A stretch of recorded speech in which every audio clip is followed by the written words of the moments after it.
You won't hear this message twice, because moments like this don't repeat. There's a point in life where everything gets quiet. Not peaceful quiet, but uncomfortable quiet. Where distractions stop working, where old habits don't hit the same, or the things that used to define you start feeling heavy.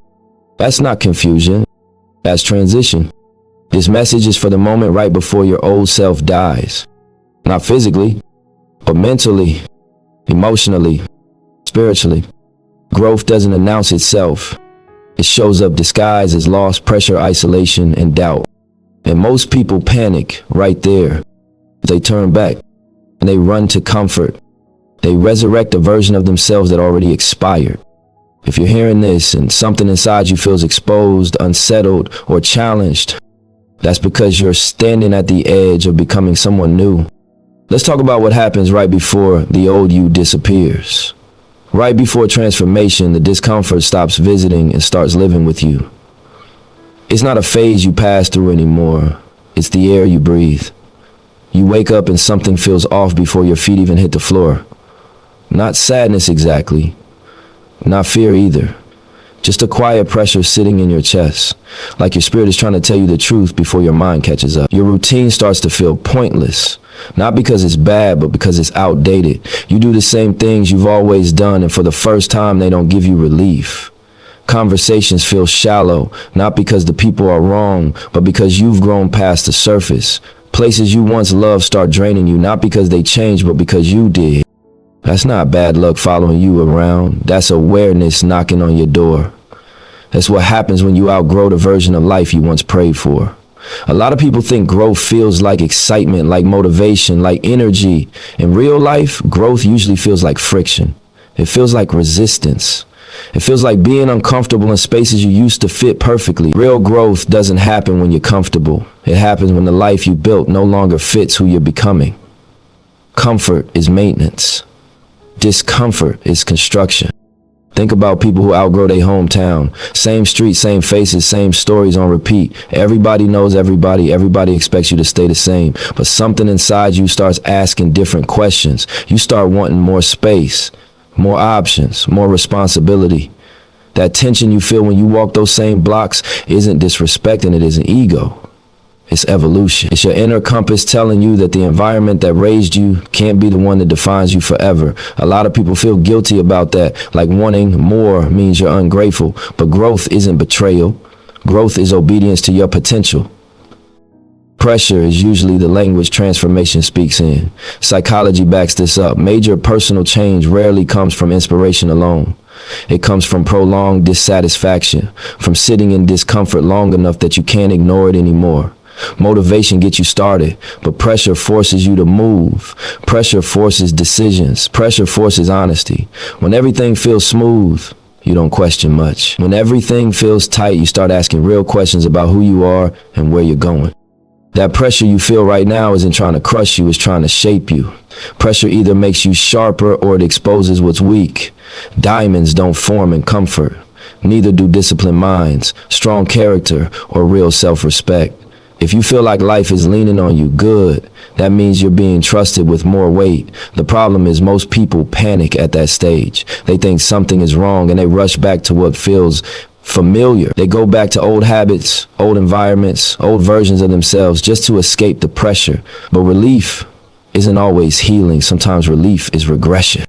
When discomfort becomes constant, it's because your spirit is refusing to settle. You can't numb it anymore. The distractions don't work like they used to. Entertainment feels empty. Small talk feels exhausting. You start craving depth, even if you don't fully understand what that depth looks like yet. That's the space where leaders are forged. Not when everything is clear, but when nothing feels right anymore. That uneasy feeling is a signal that you're standing between who you were and who you're supposed to become. A lot of people misinterpret that stage and call it being lost, but you're not lost. You're being rerouted. Being lost is wandering without awareness. This is awareness without a map. You know something has to change, you just haven't built the next structure yet. That's why it feels unstable. That's why it feels lonely. That's why your old routines feel meaningless. They were built for survival, not for expansion. Look at anyone who's leveled up in life for real. Athletes before they break through hit a phase where training feels heavier than usual. Entrepreneurs before success often go through a stretch where nothing seems to work and every decision feels risky. Artists before they find their voice often feel disconnected from their old work. That stage is universal. The difference is who respects it and who runs from it. The ones who respect it sit with the discomfort and let it teach them discipline. The ones who run from it stay the same and call it loyalty to their past. Discomfort is honest. It tells you when you're out of alignment. It shows you where you've been playing small, where you've been settling, where you've been repeating cycles just because they're familiar. It forces you to confront the gap between your habits and your potential, and that confrontation hurts. It hurts because excuses stop working. You can't blame circumstances forever when your awareness is grown. Once you see it, you can't unsee it. That's why this stage feels heavy. Responsibility starts creeping in. You realize nobody is coming to save you from your own life. You realize growth requires sacrifice, not just vision. You start understanding that becoming more means leaving some things behind, including parts of yourself. The old routines, the old mindset, the old comfort zones, they serve you once, but they can't carry you forward, and the discomfort is there to make sure you don't forget that.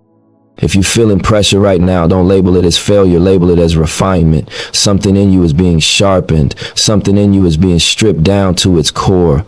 This is the phase where discipline starts replacing motivation, where purpose starts replacing impulse, where you stop asking what feels good and start asking what moves you forward. It's uncomfortable because growth doesn't negotiate. It demands. And if you stay with it, if you don't run back to what's familiar just to feel safe, you'll notice something shift. The discomfort won't disappear overnight, but it will start making sense. It will start feeling like direction instead of chaos. Because pressure doesn't last forever, but what it builds does.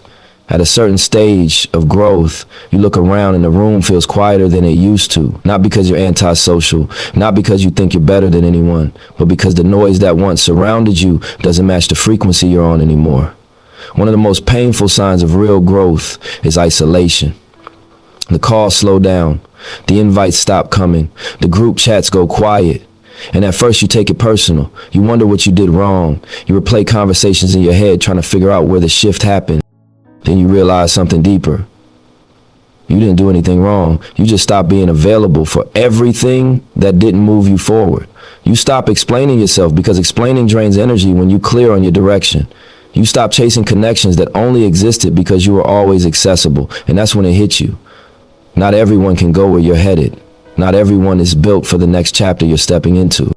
Some relationships were built on the old version of you.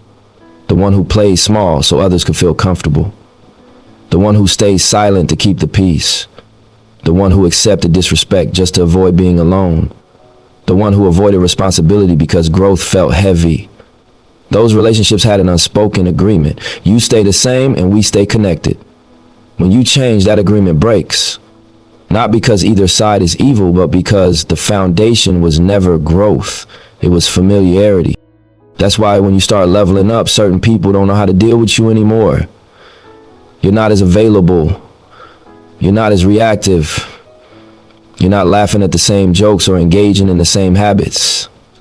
You're focused, you're disciplined, you're asking bigger questions. And that makes people uncomfortable because it forces them to look at themselves. Growth is a mirror. And not everyone likes what it reflects. This is why high-level growth feels lonely, because alignment starts to matter more than familiarity. When you're younger or just surviving, proximity feels like loyalty. Whoever is around is who you rock with, but as you evolve, you realize proximity without alignment is expensive. It costs you time, it costs you energy, it costs you focus, and eventually it costs you your future. So you start choosing peace over popularity, clarity over company, direction over crowds. There's a real-life example that explains this clearly. People who choose sobriety often lose friends. Not because they became worse people, not because they think they're superior, but because they stopped participating in what kept everyone else comfortable. They stopped numbing. They stopped escaping. They stopped bonding over destruction. And suddenly the friendships don't have anything to stand on. That loss hurts, but it's necessary because you can't heal in the same environment that made you sick. The same thing happens when you choose discipline over chaos, vision over impulse, responsibility over excuses. When you stop feeding old patterns, the people attached to those patterns drift away. And it feels like punishment until you realize it's repositioning. Life is clearing space around you so something aligned can enter. You can't hear your calling when you're surrounded by noise. Isolation sharpens focus. It teaches you self-trust. It forces you to build a relationship with yourself instead of leaning on external validation. A lot of people sabotage their own growth at this stage because the loneliness feels unbearable. Humans are wired for connection, so when the circle shrinks, panic sets in. That's when people go back to old relationships just to feel something familiar. They lower standards, they dim their light, they apologize for growth. But shrinking yourself to keep people comfortable is a slow form of self-betrayal. It keeps you connected to who you were instead of who you're becoming. Sometimes separation isn't rejection, it's preparation. You're being trained to stand alone before you trust it to lead others. Every person who's built something meaningful has seasons where it was just them and the vision. No applause, no crowd, just consistency, just discipline, just quiet work. That solitude builds strength you can't get in a group. It teaches you how to move without needing approval. It teaches you how to stay solid when nobody's watching. When your circle shrinks, it also reveals who's really solid. The ones who stay aren't there because of convenience. They're there because of alignment. They respect your growth even if it challenges them. They don't compete with your progress. They don't guilt trip you for changing. They understand that evolution requires distance sometimes. Those connections are rare, and that's why they're valuable. There's also a hidden gift in isolation. You start hearing your own thoughts clearly. Without constant opinions pulling you in different directions, your intuition gets louder. You make decisions faster. You move with intention. You stop outsourcing your confidence to other people's approval. That's power. That's independence. That's maturity. This phase isn't meant to last forever, but it is meant to shape you. You're learning how to choose quality over quantity, how to build relationships based on shared values instead of shared history, how to walk away without bitterness, how to appreciate people for who they were in your journey without forcing them into chapters they're not meant to be in. If you're feeling alone right now, don't assume you're failing. Sometimes the circle shrinks because the mission is getting bigger. Sometimes the silence is there so you can hear your next move. And sometimes the distance is proof that you're no longer willing to shrink to stay connected. That's not loss. That's growth doing what it's supposed to do. There comes a point in the journey where the things you used to run to for relief stop working. Not all at once, not dramatically, but slowly, quietly, like the volume getting turned down on a song you used to love. The distractions don't distract anymore. Entertainment doesn't entertain. Validation doesn't validate.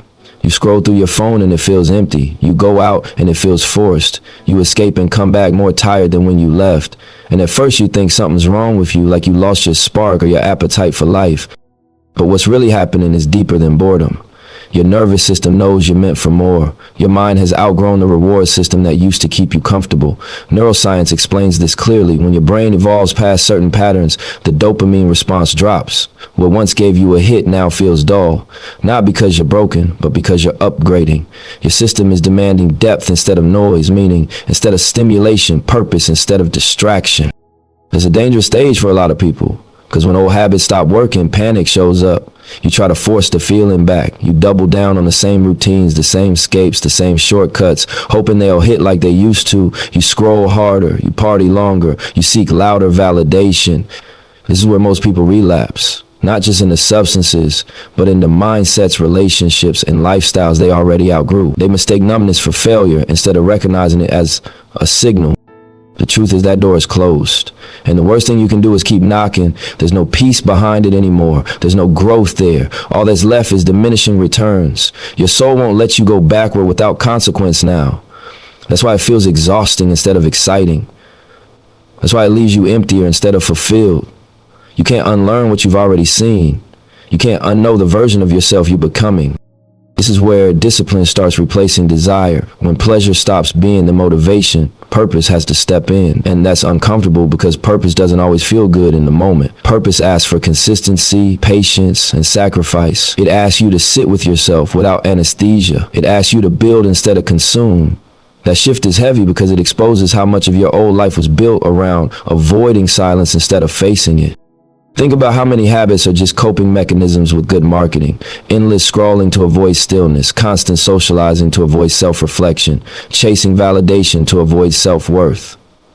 When those habits stop working, it's not punishment, it's awareness. Your system is telling you it's time to create instead of escape, to invest instead of indulge, to sit in discomfort long enough to hear what it's trying to teach you.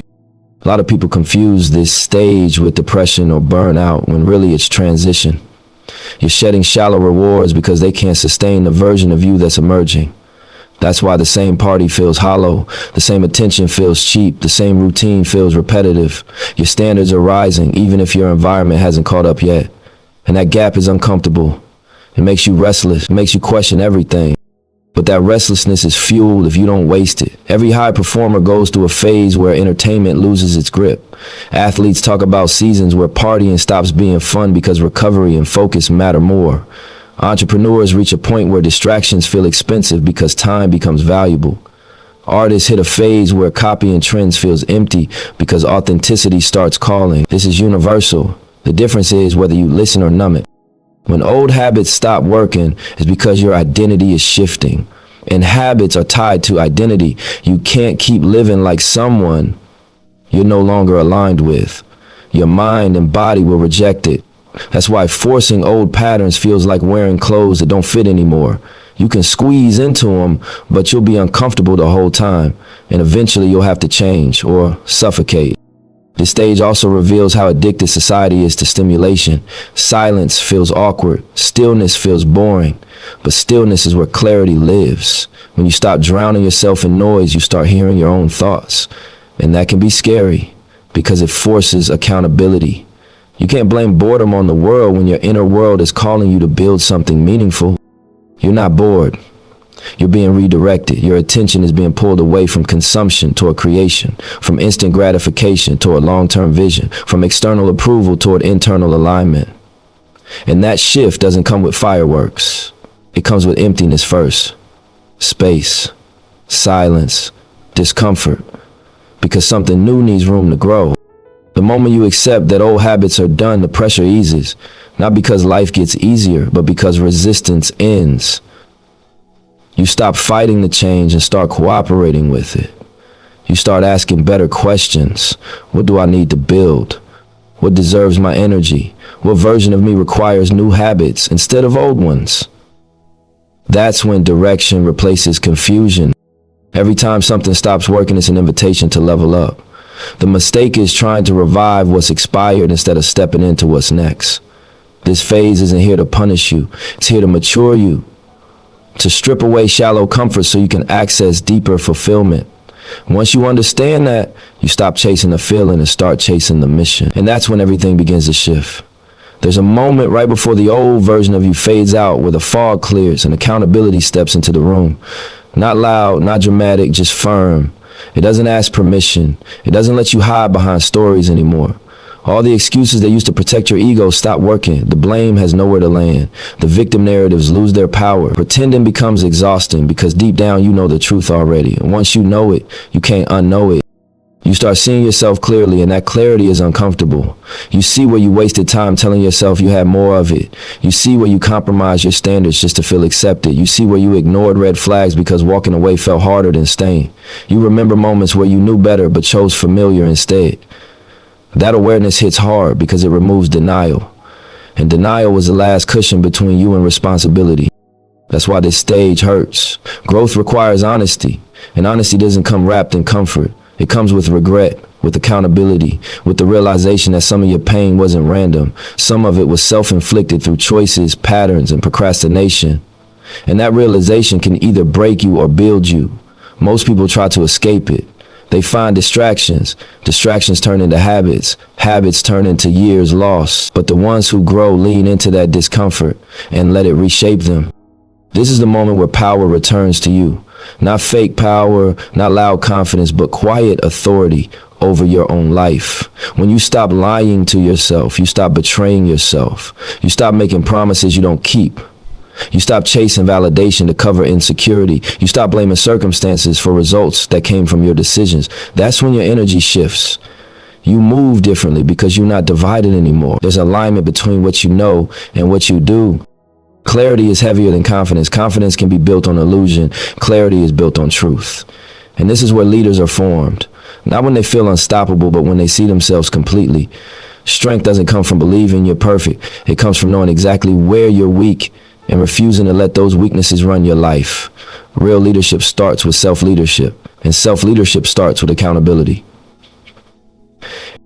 There's data behind this too. People who practice consistent self-reflection outperform others in long-term success, not because they make fewer mistakes, but because they correct faster. They don't waste years defending bad decisions. They adjust, they learn, they evolve. While others are busy protecting their ego, reflective people are refining their process. Over time, that gap becomes massive. Progress compounds when honesty is part of the routine. Seeing yourself clearly also changes how you move in relationships. You stop expecting people to fill gaps you refuse to address. You stop projecting unresolved issues onto others. You stop demanding grace for behaviors you haven't taken responsibility for. That self-awareness creates healthier boundaries. You know what you bring to the table and what you still need to work on. There's humility in that, but there's also strength. This phase strips away the fantasy version of you and introduces the real one, the one with flaws, patterns, and blind spots, but also the one with potential, discipline, and vision. And the more honest you are about where you are, the easier it becomes to map where you're going. You can't build a future on lies about your present. Self-respect demands accuracy. A lot of people confuse accountability with self-criticism. They think being honest means tearing yourself down, but real accountability isn't about shame, it's about ownership. It's about saying, this is where I'm at, and this is my responsibility to change. Shame keeps you stuck. Ownership moves you forward. When you own your part, you reclaim control. You stop feeling like life is happening to you and start realizing you're participating in it. This clarity also changes your tolerance levels. You stop tolerating environments that encourage your worst habits. You stop entertaining conversations that pull you backward. You stop making excuses for people who disrespect your time and your growth. Not because you're cold, but because you're awake.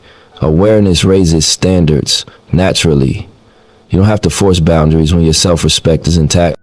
There's a quiet confidence that comes from knowing yourself fully, not just your strengths, but your triggers, not just your dreams, but your patterns. When you see yourself clearly, manipulation loses its power over you. Distraction loses its grip. You can't be easily pulled off course because you understand what you're working on and why. That's stability. That's grounding. This stage often feels like a reckoning, like life is replaying moments just to remind you of who you've been. But it's not there to punish you, it's there to teach you. Every realization is a lesson. Every regret is a reference point. Every moment of honesty is a brick in the foundation of who you're becoming. You're not meant to drown in the past. You're meant to learn from it. You can't evolve without self-respect, and self-respect starts with truth. Truth about your habits, truth about your effort, truth about your discipline, truth about your fears. Once that truth is in place, growth becomes intentional instead of accidental. You stop hoping things change and start making them change. That's when the old self fades. Not because you hate who you were, but because you respect who you're becoming enough to be honest about the journey. At a certain point, after the discomfort, the isolation, the broken habits, and the hard honesty, something new starts to rise. It doesn't show up loud. It doesn't come with applause. It shows up as a picture in your mind that won't leave you alone. A future that scares you a little because it asks more from you than the life you're living right now. Not fear like panic, but fear like respect. The kind that makes you sit up straighter. The kind that makes you realize this next level isn't optional anymore. You start seeing a version of yourself that moves with discipline, not emotion. Someone who doesn't need validation from crowds, likes, or approval. Someone who doesn't chase attention because their focus is locked on the mission. Someone who doesn't fold under pressure because pressure is no longer personal, it's part of the process. That version of you feels distant at first, almost unrealistic, but it's clear enough to disrupt your sleep, clear enough to make your current habits feel inadequate. That vision doesn't let you rest because deep down you know something important.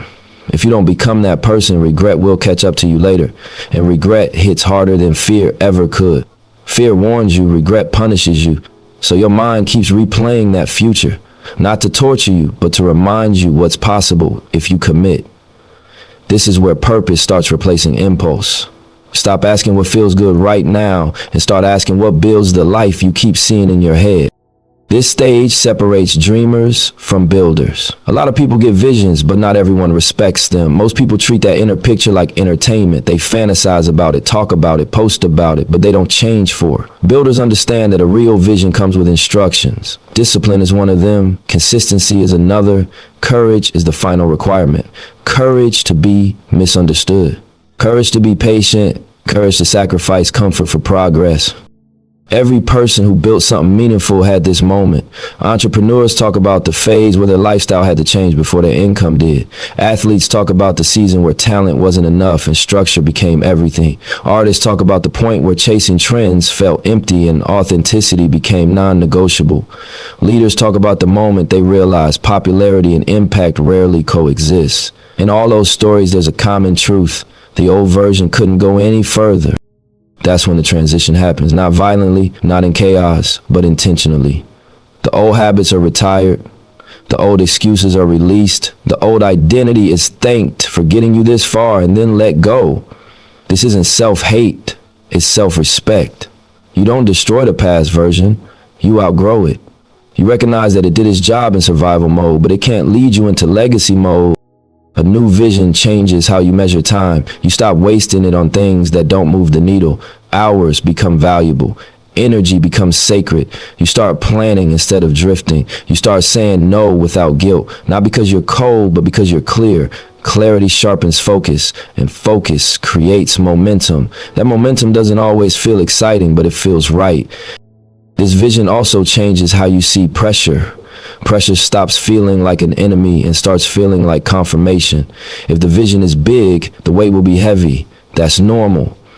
You don't ask for strength without resistance. You don't ask for growth without challenge. So when things get hard, you don't immediately assume you're off track. Sometimes the difficulty is proof that you're exactly where you're supposed to be. You also start noticing how this vision demands integrity. You can't fake alignment. Your actions have to match your goals now. There's no room for shortcuts because shortcuts cost credibility. And credibility is everything when you're building something that's supposed to last. You stop moving for applause and start moving for impact. That shift is subtle, but it's powerful. There's a loneliness in this phase too, but it's different. It's not the loneliness of being misunderstood. It's the solitude of being focused. You're not isolated because you're rejected. You're isolated because distractions don't fit into the future you see anymore. You're protecting the vision. And protection requires boundaries. This vision also humbles you. You realize how much work there is to do, how much discipline you still need to build, how many habits need to be refined. That humility keeps you grounded. It keeps you learning. It keeps you moving forward instead of getting stuck in ego. You don't feel superior, you feel responsible. At some point, the vision stops feeling like imagination and starts feeling like obligation. Not in a negative way, but in a calling way. You feel chosen, not by luck, but by your own potential. You've seen what you could become, and now you're accountable to that version of yourself. That accountability is heavy, but it's also empowering. It gives your days direction. It gives your sacrifices meaning. When the old self dies in this stage, it doesn't happen with drama. It happens quietly through daily decisions, choosing discipline over impulse, choosing consistency over motivation, choosing courage over comfort. Day by day, the new version takes shape. And one day you look back and realize you're no longer who you used to be, not because you forced change, but because you honored the vision enough to become it. If you're feeling uncomfortable, alone, misunderstood, or stretched, don't run. This isn't the end. This is initiation. You're not losing yourself. You're shedding what can't come with you. You'll only see this moment once. Because once the old you is gone, there's no going back. Honor the discomfort, protect the vision, and let the old version rest. Because the next version of you requires everything the old one couldn't handle.